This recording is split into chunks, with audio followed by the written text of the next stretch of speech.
I've tasted many poisons in my time. Hemlock in Athens, mercury in Chang'an. But nothing quite prepared me for what they were brewing in those sterile rooms beneath the hospitals. The year was 1953, and America had discovered a new kind of weapon, one that didn't leave wounds you could see.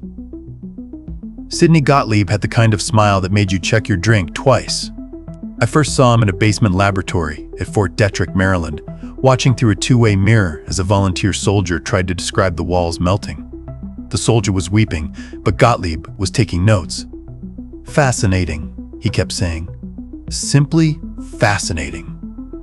I'd been tracking something else entirely, a Soviet defector who'd mentioned American experiments with consciousness. Following shadows through shadows, as I often did in those years. The Cold War had a way of making everyone paranoid, but some people, I discovered, had better reasons than others. The chemical was called lysergic acid diethylamide, LSD-25. Swiss bicycle accident, they called it, after Albert Hoffman's famous ride home. But Gottlieb saw something else in those molecular chains. He saw a key to the human mind. And like all keys, he reasoned, it could lock as easily as it could open. I remember the precise moment I understood what they were planning. Gottlieb was explaining to his assistant, a nervous man who kept adjusting his glasses, about the possibilities of psychic driving, breaking down the personality, rebuilding it, making someone forget who they were, or believe they were someone else entirely. "The Soviets," Gottlieb said, his voice soft as silk, "are already ahead of us in this field. We cannot afford to fall behind in the battle for the mind." The assistant nodded, though I could smell his fear from across the room. Fear has a particular scent, copper and sweat, and something else, something ancient. I'd learned to recognize it in 1,000 battlefields. But this wasn't a battlefield. This was something new. Something worse. They called it MK Ultra. The MK stood for mind control, though they'd never admit that publicly. Ultra because it was beyond top secret, so classified that most of the CIA didn't even know it existed. Gottlieb answered directly to Alan Dulles, the director himself, a chemist given carte blanche to explore the darkest corners of human consciousness. I watched them prepare the next dose, colorless, odorless, tasteless, perfect for slipping into a drink at a party, a cup of coffee at a meeting. They'd already started testing it on their own people, CIA employees who thought they were attending a routine seminar, only to find their reality crumbling around them hours later. "How much?" the assistant asked, holding the dropper. "More," Gottlieb said. "Always more. Allen Memorial Institute, Montreal, 1957. From the outside, it looked like any other psychiatric hospital. Red brick walls, manicured lawns, the kind of place where troubled minds went to find peace. But peace wasn't what Dr. Donald Ewan Cameron was selling. I'd followed the money trail north. CIA funds, laundered through something called the Society for the Investigation of Human Ecology. Such a pleasant name for such an ugly purpose. Cameron was their star researcher, a man who believed the human mind could be wiped clean like a blackboard. I posed as a janitor. It's amazing what people will say around someone pushing a mop. They assume you're invisible, part of the furniture. For 3 months, I cleaned those halls, and what I saw there, well, some stains don't come out, no matter how hard you scrub. Cameron called it de-patterning. Take a person, usually a woman, often someone who'd come seeking help for simple depression or anxiety, and systematically destroy their sense of self. Massive doses of LSD combined with electroshock therapy, insulin comas that lasted for days, tape loops playing the same message over and over. Your mother hates you. You are worthless. You do not exist. I remember patient DB. They never used full names in the files. She'd been a school teacher from Ottawa, came in because she couldn't sleep after her husband's death. After 6 weeks of Cameron's treatment, she couldn't remember her own name, couldn't feed herself, sat in the corner of her room, rocking back and forth, speaking in the voice of a child. "Progress," Cameron called it. "We're getting closer to the blank slate." The nurses knew something was wrong. I could see it in their eyes, the way they'd pause before entering certain rooms. One of them, Mary, would sometimes cry in the supply closet. I found her there one night, holding a patient's file. "She had children," Mary whispered. "3 children. Now she doesn't even remember their faces. But the experiments continued. Cameron was convinced he could rebuild these broken minds, install new personalities like changing a light bulb. He never succeeded. All he managed to do was create ruins where people used to be. The CIA observers would come every few weeks, men in gray suits who spoke in code and never looked directly at the patients. They'd review Cameron's notes, nod approvingly, and authorize more funding. Always more funding. One night, I broke into Cameron's office. His personal notes were different from the official reports. Doubts crept in around the margins. Subject shows no improvement.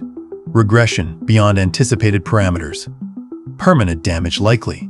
But by then, he was in too deep. The promise of mind control was too seductive, the Cold War logic too compelling. If we didn't perfect these techniques, the Soviets would. And so the experiments continued, each one more extreme than the last.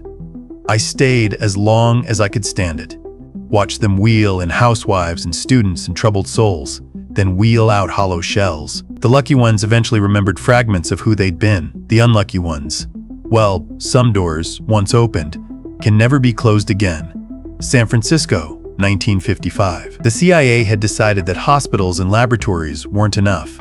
They needed to test their chemicals in the real world, on unsuspecting subjects who couldn't trace the experience back to the government, and so they turned to the one profession that specialized in discretion: prostitutes. Operation Midnight Climax. Even the name sounded like something from a cheap novel.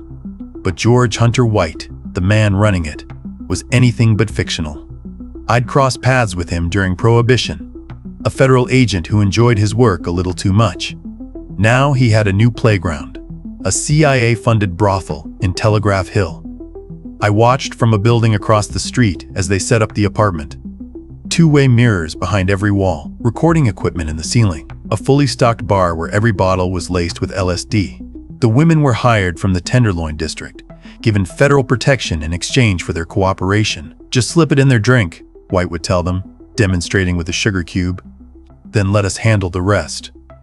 The Johns never knew what hit them. Businessmen, sailors, politicians, anyone looking for a good time might find themselves tumbling down a psychedelic rabbit hole while government agents took notes behind the mirrors. White would sit there in his underwear, drinking martinis, watching these men lose their minds. I remember one night in particular, a banker from Sacramento, married with 4 children. He thought he was having a quiet affair. Instead, he spent 6 hours convinced that his skin was turning to glass, that everyone could see his thoughts. The prostitute, a woman who called herself Cherry, tried to calm him down, but White just laughed. "Look at him go," he said to his assistant. "Better than television." They were looking for something specific. Could LSD make someone reveal secrets? Could it be used as a truth serum? Could you program someone under its influence, plant suggestions that would bloom later like poisonous flowers? The results were mixed at best. Most subjects just became confused, terrified, lost in their own private hells. But occasionally, something interesting would happen. A man would start talking about his work, his secrets, his hidden shames. These sessions were marked with red tags, sent directly to Langley for analysis. The women grew uncomfortable with their role. Cherry told me once, during a cigarette break in the alley, that she'd seen things that kept her awake at night. "It ain't right," she said, blowing smoke into the fog. These men, they didn't sign up for this. Some of them, they never really come back, you know? They leave different than they came in. But the money was too good, and White had connections with the local police. The operation continued for years, expanding to New York, where they set up a similar safe house in Greenwich Village. How many minds were fractured in those rooms? How many men went home to their families with a new kind of darkness behind their eyes? White kept a picture of himself on the wall, dressed as a pirate. "I was a very minor missionary," he would later write. A heretic, but a very minor one. Even in his confessions, he couldn't resist making himself the hero of the story. Frank Olson was a bacteriologist at Fort Detrick, a quiet man who loved his family and believed in his country. On November 19, 1953, he attended a retreat at Deep Creek Lodge in Maryland. Just a routine work meeting, he thought. A chance to discuss research with his colleagues. I was there, in the shadows as always, watching Sidney Gottlieb slip LSD into the after-dinner Cointreau, watching 9 unsuspecting men drink a toast to their work, not knowing they were about to become test subjects themselves. The effects hit Olson hardest. While the others experienced confusion and mild hallucinations, Olson fell into a psychological abyss. He became convinced he had made a terrible mistake, that his research had damned him, that the CIA was watching his every move, which, ironically, they were. For days after, Olson couldn't shake the feeling that something fundamental had broken inside him. He told his wife he wanted to quit his job, maybe become a dentist instead. Something clean, something that helped people, instead of whatever it was he'd been doing. Gottlieb grew concerned. Olson knew too much about the biological warfare program, about MK Ultra, about things that couldn't be allowed to reach the public. They sent him to New York to see Dr. Harold Abramson, a psychiatrist who was himself part of the MK Ultra network. I followed them to the Statler Hotel, room 1018A. Olson was sharing the room with Robert Lashbrook, another CIA scientist. On the night of November 28, 1953, something happened in that room. The official story was that Olson, in a fit of depression and confusion, threw himself through the closed window, falling 13 floors to his death. But I was on the roof that night. I saw the struggle, heard the muffled shouts, saw shadows moving behind the curtains moments before Frank Olson came crashing through that window. He didn't jump, he was thrown. The cover-up was swift and thorough. Olson's family was told he'd suffered a nervous breakdown. The CIA provided a pension and their condolences. For 22 years, Alice Olson believed her husband had killed himself. It wasn't until 1975, when the Church Committee began investigating CIA abuses, that the truth began to emerge. Even then, they only admitted to the LSD dosing, not the murder. The family had Frank's body exhumed in 1994. The forensic evidence was clear: blunt force trauma to the head before the fall. A wound consistent with being struck, not with jumping. I think about Frank Olson often. A good man who stumbled into darkness and never found his way out. How many others were there? Scientists with guilty consciences, agents who knew too much, civilians who saw something they shouldn't have. The CIA was playing with forces they didn't understand. And when things went wrong, their solution was always the same: bury it deeper. Gottlieb never showed remorse. In his mind, Frank Olson was a necessary casualty in a larger war. The war for the mind, where the battlefield was consciousness itself and the casualties were counted in shattered psyches rather than bodies. But bodies have a way of surfacing, and the truth, like water, always finds its level. Harvard University, 1959. Henry Murray's office smelled of pipe tobacco and old leather. The professor of psychology had a special project, funded by the same shadowy sources that fed MK Ultra. He was looking for the brightest young minds to subject to what he called stress tests. Among his volunteers was a 16-year-old mathematics prodigy named Theodore Kaczynski. Brilliant, isolated, desperate to prove himself in a world that had always treated him as an oddity. Murray promised him insight into his own psyche.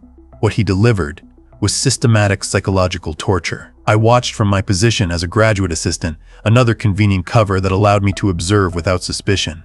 The experiments were brutal in their simplicity. Students would write essays about their deepest beliefs, their personal philosophies, their hopes for the future. Then they'd be subjected to vicious attacks on everything they held dear, delivered by law students trained to demolish their arguments and mock their values. But Kaczynski's sessions were different, more intense, more personal. Murray had identified something in the boy, a rigidity of thought combined with a fragile sense of self, perfect material for breaking down and rebuilding. Or so he thought. The sessions would last for hours. Kaczynski, codenamed Lawful in Murray's notes, would sit under bright lights while electrodes monitored his physiological responses. The attackers would come at him from every angle, calling his ideas naive, his intelligence overrated, his entire worldview the product of a disturbed mind. "You're nothing special," they'd tell him. "Just another pretentious child playing at philosophy." I remember one session particularly clearly. Kaczynski had written about the beauty of mathematics, how it represented pure truth in a chaotic world. The interrogator tore it apart, suggesting that his love of abstraction was just an escape from his inability to connect with real people. The boy's hands shook. Sweat poured down his face. But he didn't break. Not outwardly. Instead, something else happened. Something Murray didn't anticipate. The attacks didn't shatter Kaczynski's worldview, they crystallized it. Each session deepened his conviction that modern society was fundamentally corrupt, that psychology itself was a tool of oppression, that the entire system needed to be destroyed. Murray's notes from this period are telling. He describes Kaczynski as interesting, but ultimately resistant to positive change. What he meant was that the boy wouldn't break in the way they wanted him to. Instead of becoming malleable, he became harder. Instead of questioning his beliefs, he fortified them with a hatred that would simmer for decades. Years later, when the Unabomber's manifesto arrived at the newspapers, I recognized the voice immediately. The same rigid logic, the same contempt for psychological manipulation, the same rage against the machine of modern society. But now, it was backed by something more dangerous than philosophy. It was backed by bombs. The CIA always maintained plausible deniability about Murray's experiments. Just academic research, they said. No direct connection to MK Ultra. But I'd seen the funding trails, the shared personnel, the identical methodologies. They'd taken a brilliant, troubled boy and turned him into something monstrous. Not through LSD or electroshock or sensory deprivation, but through something simpler and more devastating. They'd shown him the true face of the system he lived in, and he'd spent the rest of his life trying to destroy it. By 1964, the genie was out of the bottle. Ken Kesey, who'd volunteered for LSD experiments at Menlo Park Veterans Hospital, had stolen enough acid to start his own revolution. What began as government research had mutated into something else entirely, a countercultural movement that threatened everything MK Ultra stood for. I followed the merry pranksters on their bus across America, watching as they distributed LSD like communion wafers. The CIA's careful controls had shattered. Their weapon had been turned against them, transformed from a tool of control into an agent of chaos. Kesey knew exactly what he was doing. He'd seen behind the curtain during those hospital experiments, understood what the government was trying to achieve. His response was to take their chemical and democratize it, spread it so far and wide that no one could control its effects. They wanted to control minds, he told me one night in La Honda, his eyes wild with possibility. But they didn't understand. You can't control something that shows people how controlled they already are. The acid tests were the antithesis of MK Ultra. No controlled conditions, no observers behind mirrors, no agenda beyond opening as many minds as possible. The CIA watched in horror as their secret weapon became a party favor, their classified research the subject of newspaper headlines. I remember one test in particular, at the Fillmore in San Francisco. Hundreds of people, all dosed with the same chemical that had destroyed minds in Montreal, that had driven Frank Olson through a window. But here, in this context, it was something else. A celebration, a communion, a collective middle finger to the establishment. Gottlieb was furious. Reports crossed his desk of kids dropping out, tuning in, questioning authority. Everything MK Ultra had tried to prevent was happening on a massive scale. The very chemical they'd hoped would create obedient subjects was creating an army of questioners. But there was something else happening at those acid tests. Something the pranksters didn't fully understand. I could see it in the eyes of certain attendees. The ones who'd taken too much, gone too far, touched something they weren't prepared for. LSD wasn't just a party drug. It was a key that could open doors better left closed. I met a girl named Susan at one of the last tests. She'd been a nursing student at Berkeley before her first trip. Now she wandered the scene like a ghost, speaking in fragments about the patterns she could see in everything, the conspiracy of meaning that connected all things. Her friends said she'd been brilliant once. Now she couldn't hold a conversation without drifting into cosmic abstractions. They knew, she told me, grabbing my arm with surprising strength. The men in the hospitals. They knew what this does. They wanted to break us all into pieces. She wasn't wrong. But she wasn't entirely right either. The CIA had wanted control, yes, but they'd unleashed something far more complex than simple chaos. They'd given people a glimpse behind the veil of consensus reality, and not everyone could handle what they saw there. The government tried to put the genie back in the bottle. LSD was criminalized. Research was shut down. The acid tests were disbanded, but it was too late. The chemical had escaped into the wild, carrying with it all the contradictions of its origin. A tool of control that dissolved control, a weapon that could turn on its wielder, a key that opened doors in both directions. Kesey eventually tired of the scene, retreating to Oregon to write and farm. But the ripples continued spreading. Every music festival, every commune, every dropout who'd glimpsed something beyond the American dream. They were all, in a sense, children of MKUltra.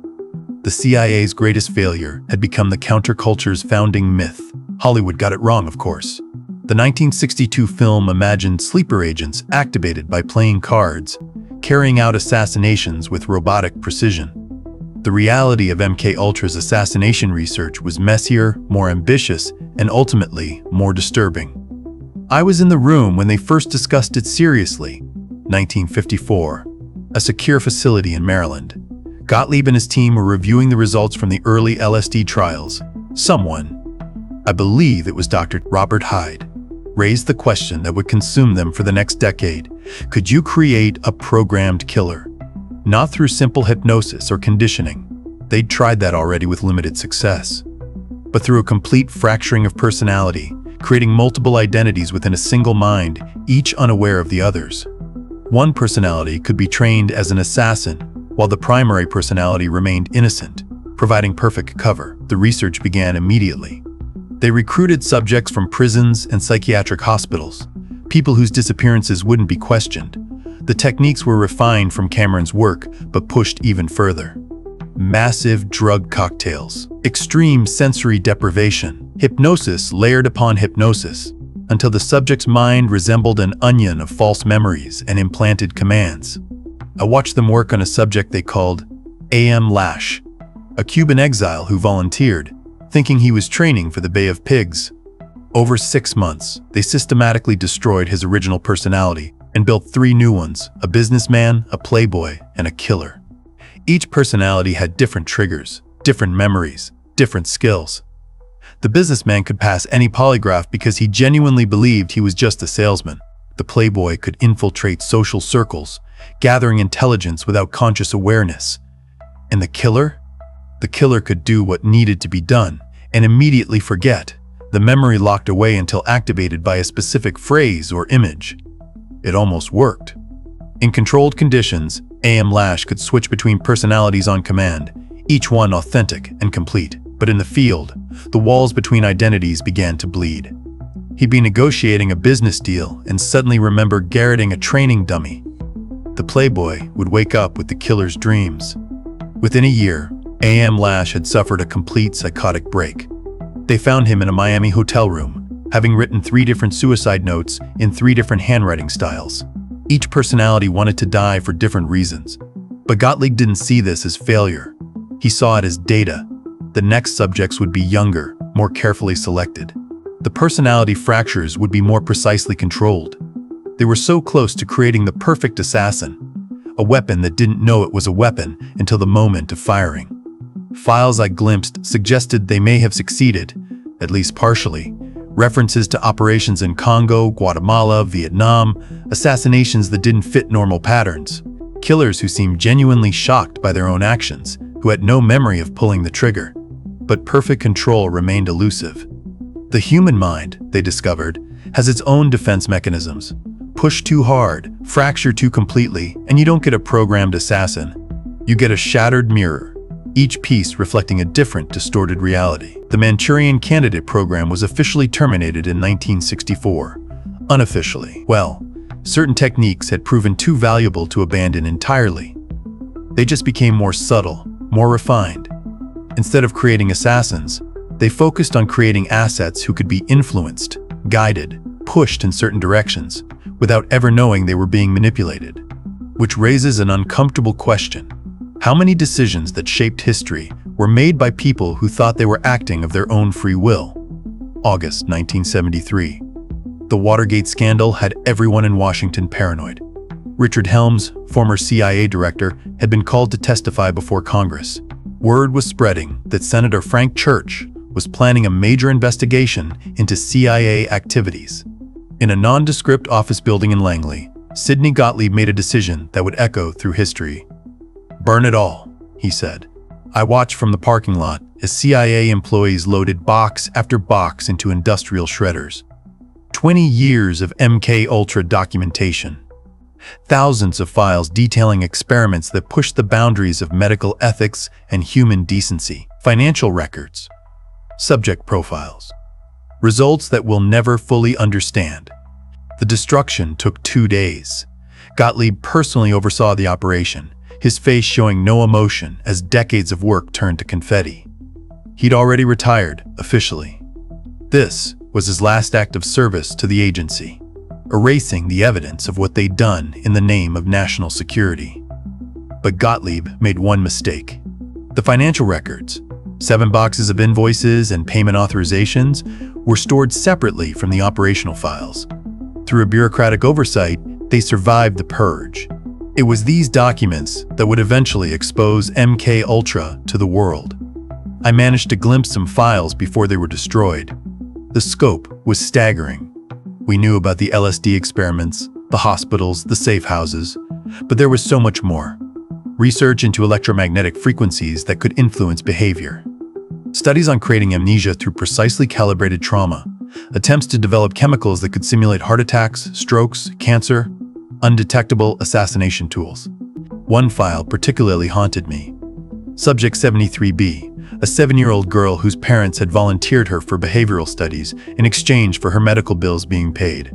The experiments had involved isolation, drug cocktails, and something called psychic driving. Playing recorded messages to her thousands of times while she was in a chemically induced coma. The file ended abruptly. No record of what happened to her after the study concluded. As the shredders worked overtime, Gottlieb held a small gathering for the core MK Ultra team. I listened from an adjacent office as he gave what amounted to a farewell speech. "We pushed boundaries," he said. "We did things that, well, history will judge us. But never forget, we did it to protect this country. The Soviets were doing the same and worse. We couldn't afford to fall behind in this war." Someone asked about the subjects, the people whose minds had been broken in pursuit of this protection. "Casualties of war," Gottlieb replied. "Every war has them. Ours were just different." The irony was palpable. They'd spent 20 years trying to perfect mind control, and now they were trying to control the narrative by destroying the evidence. But memories are harder to shred than paper. The victims remembered, even if their memories were fractured and confused. The researchers remembered, even if they'd signed secrecy oaths, and I remembered everything. When the Church Committee finally exposed MK Ultra in 1975, they were working with fragments, the 7 boxes of financial records, testimony from a few willing witnesses, pieces of a puzzle with most of the picture missing. The full scope of what was done in those black sites and hospital wards and hotel rooms that died with the shredders in 1973. Gottlieb lived another 26 years after destroying those files. He spent his retirement doing humanitarian work, as if trying to balance some cosmic scale. But you can't atone for sins you won't fully acknowledge.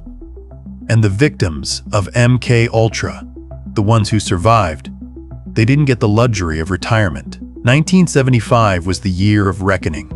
The Church Committee hearings had America glued to their televisions as Senator Frank Church methodically exposed decades of CIA abuses. MK Ultra was just one program among many, but something about it captured the public imagination. The idea that their own government had been drugging citizens, breaking minds, playing God with consciousness. It was too much to process. I sat in the gallery during Gottlieb's testimony. He was older now, grayer, but still had that same unsettling smile. Under oath, he admitted to the LSD experiments, but downplayed their scope. National security, he kept saying, the Cold War context, the need to keep pace with Soviet research. "Do you feel any remorse?" Senator Kennedy asked him.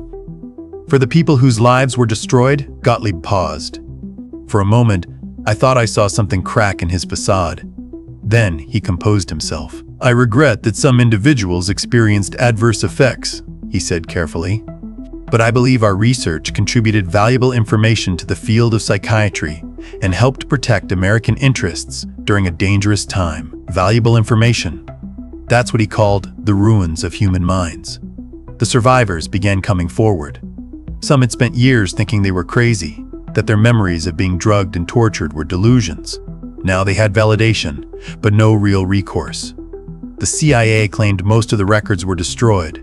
Without documentation, lawsuits were nearly impossible to win. I met with some of them during this period. Linda McDonald, who'd been a young mother when she entered Allen Memorial Institute for postpartum depression.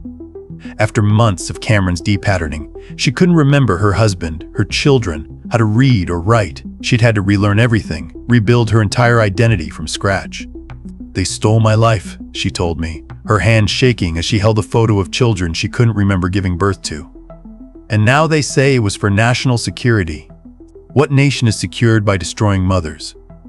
There was Harold Blower, a tennis player who checked into a psychiatric hospital for depression and was secretly injected with synthetic mescaline derivatives. He died on the table as doctors took notes. His family was told he'd had an allergic reaction to standard medication, and there were the ones who couldn't come forward. The homeless veterans mumbling about government experiments, dismissed as paranoid schizophrenics. The former CIA employees who'd been dosed at office parties and never quite recovered. The children of MK Ultra subjects, growing up with parents who'd disappear into fugue states, who'd wake up screaming about experiments they insisted never happened. The Church Committee's final report was damning but incomplete. They recommended oversight, new laws, restrictions on human experimentation, but they couldn't undo what had been done. They couldn't restore the minds that had been shattered, or resurrect the people who jumped from windows or died on tables. Gottlieb retired to his eco-village in Virginia, raising goats and teaching folk dancing. He acted as if MK Ultra was ancient history, a closed chapter. But I'd see him sometimes at his farm stand, selling vegetables, and his hands would shake when certain customers approached. The young woman with vacant eyes who'd buy tomatoes and whisper numbers. The man who'd stand at his stall and repeat the same phrase over and over, "I volunteer for the experiment." They were everywhere.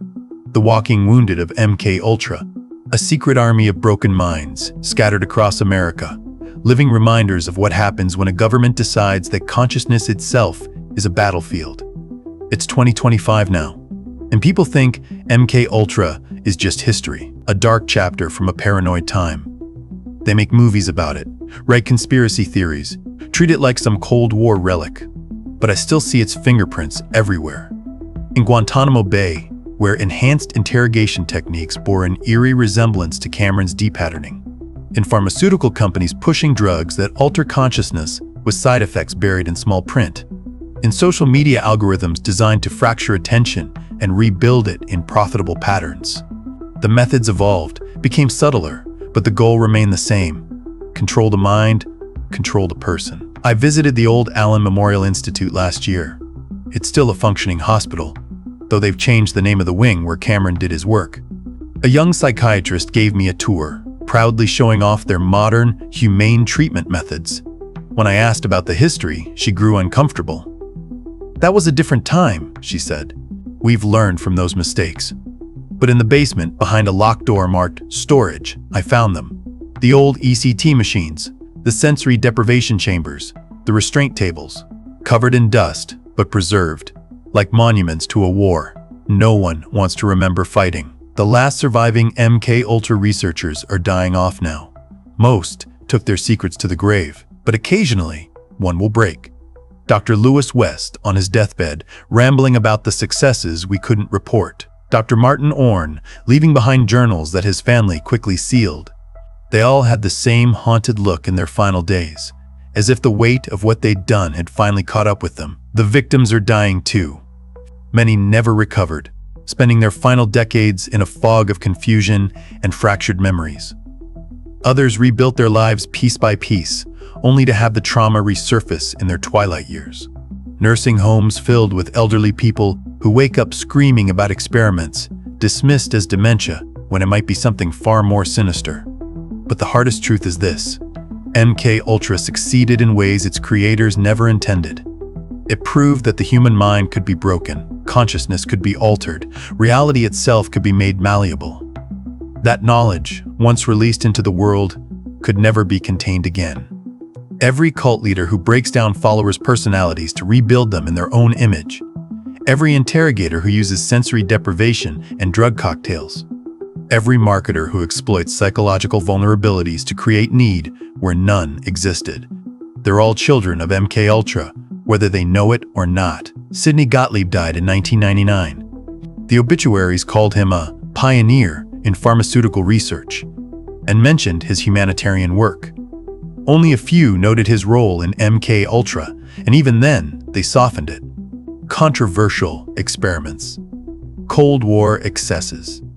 As if destroying minds was just another policy decision, I stood at the back of his funeral, watching his family mourn a man they knew as a loving grandfather who raised goats and funded speech therapy programs for children in India. They had no idea about the other children, the ones whose minds he'd shattered in pursuit of an impossible dream of control. As they lowered his coffin, I thought about all the others. Frank Olson, falling through the night. Harold Blauer, convulsing on a hospital table. Linda McDonald, staring at photos of children she couldn't remember. The unnamed subjects whose files were shredded, whose stories were erased, whose suffering was deemed classified. MK Ultra ended officially in 1973. But in another sense, it never ended at all. It just dispersed, spread out, became part of the atmosphere we breathe. Every time someone says, "It's for your own good," while violating your autonomy, every time informed consent is treated as an obstacle rather than a right, every time power decides it knows better than individuals what their mind should contain. The war for the mind that Gottlieb thought he was fighting? We're all casualties now. Some of us just don't know it yet. I suppose that's how it happened, or how I remember it anyway. The truth. It's never where you think it is. Until next time, The Witness. If you found this exploration compelling, please consider subscribing and giving it a like, and feel free to drop a comment below. It costs nothing, but these small actions significantly help push this content within YouTube's algorithm, allowing more people to glimpse the truths within the shadows.